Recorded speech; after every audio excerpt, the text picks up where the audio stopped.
honourable member for Sherwood Park.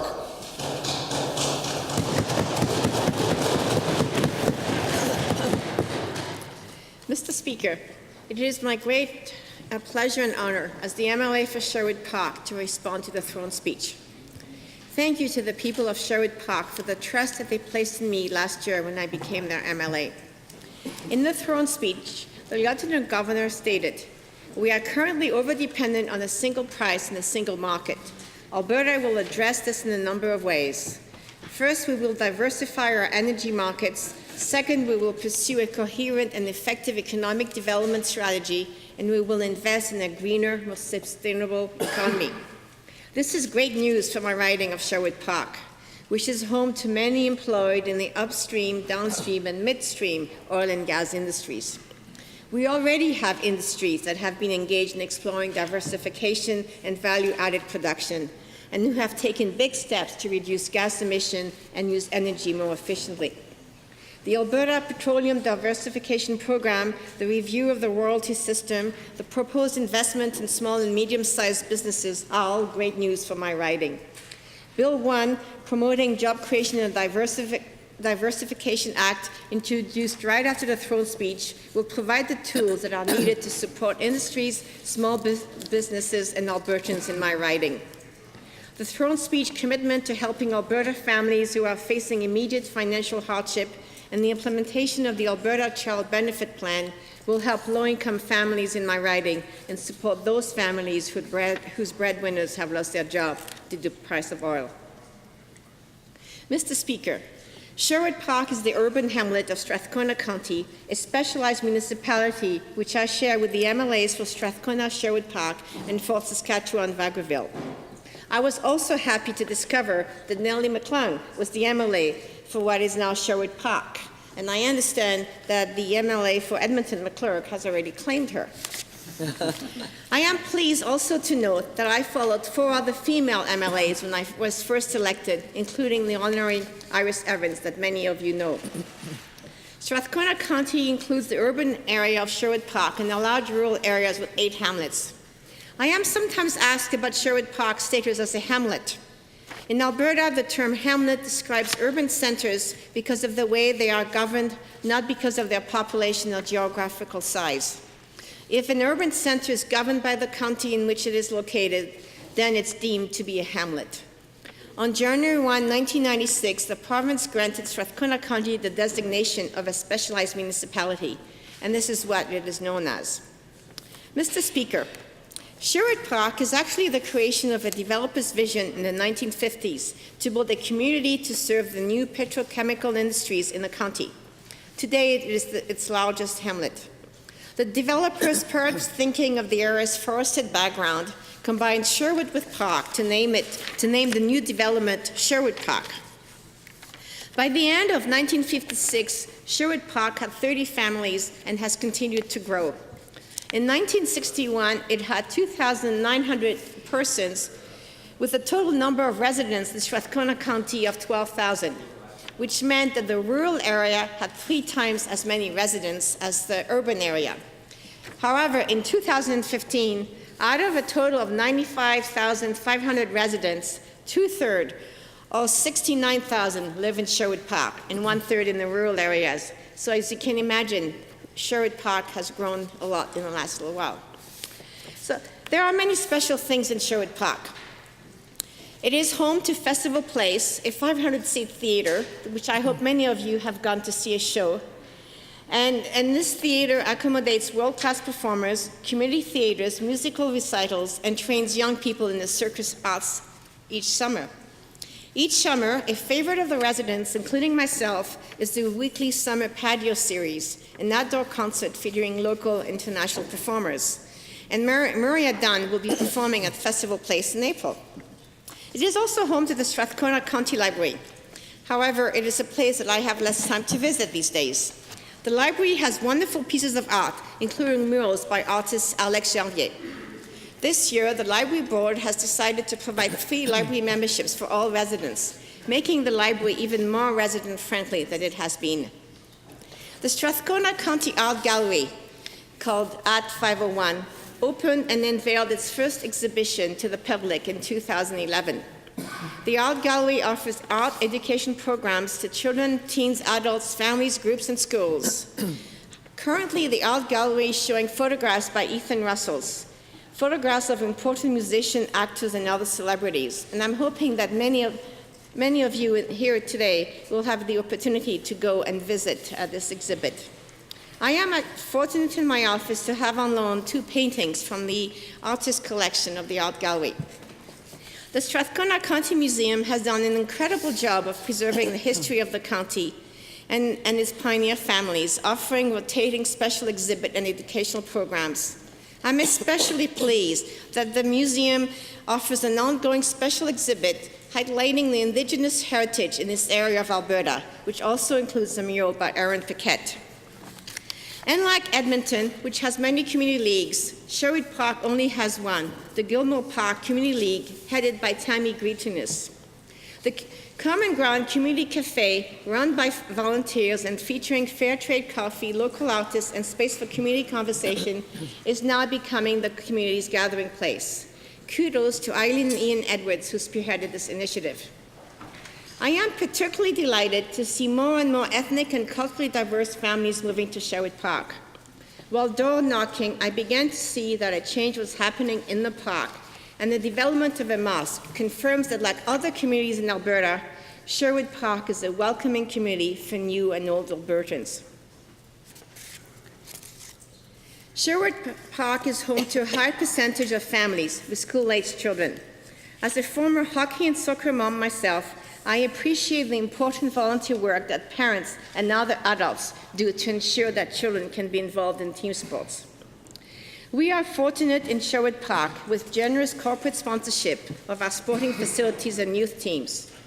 Mayor Insurance sponsorship of youth sporting teams is well worth noting. Millennium Place, in part funded by local industries, is a large complex of ice arenas, which is sometimes the home of a practice session by visiting NHL teams, youth lounge and pickle and badminton courts, a running track, fitness equipment, competition-length swimming pool, and my favorite, a spin cycle studio.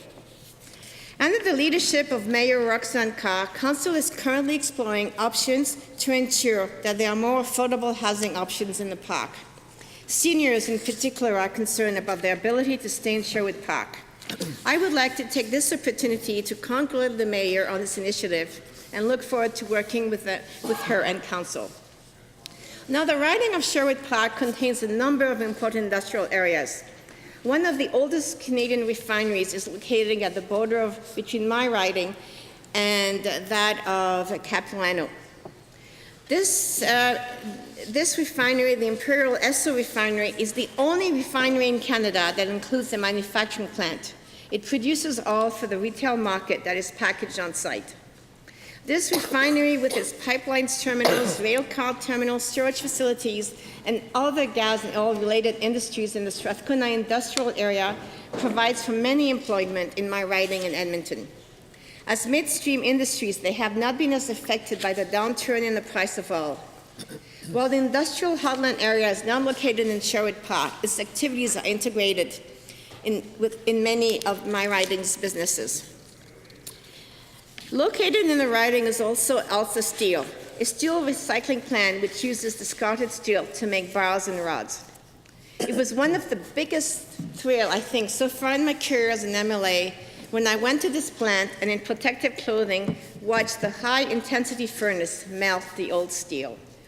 I wanted to thank the intervention of our government, which allowed this company and others throughout Canada to successfully defend a Canadian International Trade Tribunal ruling that China, Korea, and Turkey were dumping steel, therefore preserving the local jobs in my riding and in other ridings. Many of the residents in the riding are interested in renewable energy projects. 2 schools are exploring and installing solar panels. These projects have been spearheaded by teachers who view these projects as a way to engage their students in climate change activities and to equip them with the tools for employment in renewable energy industries. So, Mr. Speaker, my path to this Legislative Assembly is probably not that different from many of those who were elected on May the 5th, as we represent the most diverse set of MLAs ever elected. My first influence was as the daughter of a French Jew who, as a young man, deserted the French Air Force after the Vichy Agreement and made his way to England to fight in the Free French Air Force and the famous Lorraine Air Squadron. My family's Jewish roots and the courage of the many who resisted risked their lives to help others so they could be safe has been at the core of my own work in human rights and social justice. I also have to thank my father for the second major influence in my life. When I was 9, we left France for New York City as my father had joined the United Nations Secretariat. Growing up, I attended the UN International School, where I was exposed to cultures, languages, and ideas from around the world. I also spent a number of years living in England and Thailand before obtaining the International Baccalaureate and graduating from the UN International School. The highlight was receiving my high school diploma in the General Assembly from the then Secretary General of the United Nations, U Thant. I then went on to attend McGill University in Montreal, as this offered me the possibility of living in France while pursuing my studies in English, of living in French while pursuing my studies in English. I have to be grateful to the then Prime Minister of Canada, Pierre Trudeau, for the armistice program that granted draft dodgers and students like me permanent resident status. J'ai ensuite travaillé avec des jeunes francophones pour les aider à conserver leur langue et leur culture en Colombie-Britannique. Cette expérience me fait un ardent défendeur de nos communautés francophones. Je comprends leurs besoins d'écoles francophones et l'importance des programmes qui favorisent le maintien de la langue et de la culture. Je suis fière de faire partie d'un gouvernement qui reconnaît le fait francophone, d'un caucus composé de 15 francophones et francophiles et de pouvoir parler en français dans l'Assemblée. I want to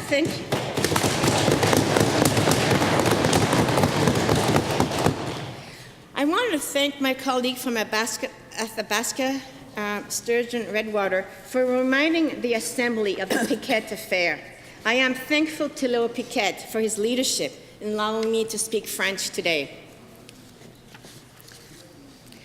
Moving to British Columbia, I worked with Francophone youth, helping them to maintain their language and culture. This experience has made me a strong advocate for Francophone communities in Alberta, understanding their need for Francophone schools and the importance of culture, importance of programs that encourage the retention of language and culture. And I am proud to belong to this government that recognizes the Francophone presence in Alberta. The government's support for the resettlement of Syrian refugees is one I can well identify with, as I worked in the early 1980s helping match refugees from Laos, Cambodia, and Vietnam with sponsors in Canada and initiating programs in refugee camps throughout Southeast Asia. In Sherwood Park, there are at least 5 different refugee sponsoring groups. One of them, the Ecumenical Refugee Group, under the leadership of Marion Butler and Stephen London, have sponsored a family of 15, including a disabled adult. My third major influence in the path towards becoming a member of this Legislative Assembly is my marriage to an Albertan.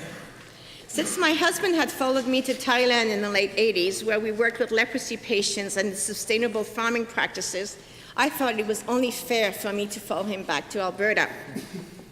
While we lived in Thailand, we adopted 2 boys from a government orphanage.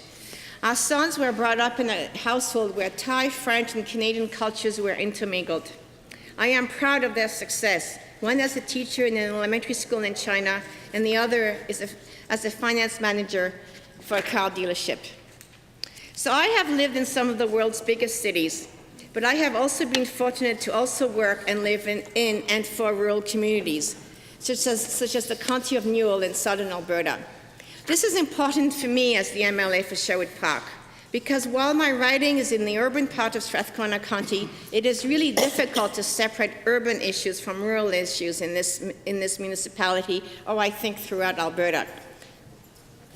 As I look back on a career and a path to this Legislative Assembly, I could not have chosen a better time in the history of Alberta.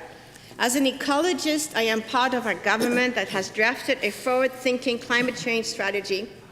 As someone who has worked towards eliminating discrimination, we have amended the human rights legislation to include transgendered individuals. As an advocate for those living in poverty and fair employment practices, we have increased minimum wage and given farm and ranch workers the same coverage as other workers. As a Francophone, I am delighted by the efforts of our government is making to support language and culture retention. As the MLA for Sherwood Park, I am proud of the work our government is doing to ensure diversification of our petrochemical industries and the focus on job creation.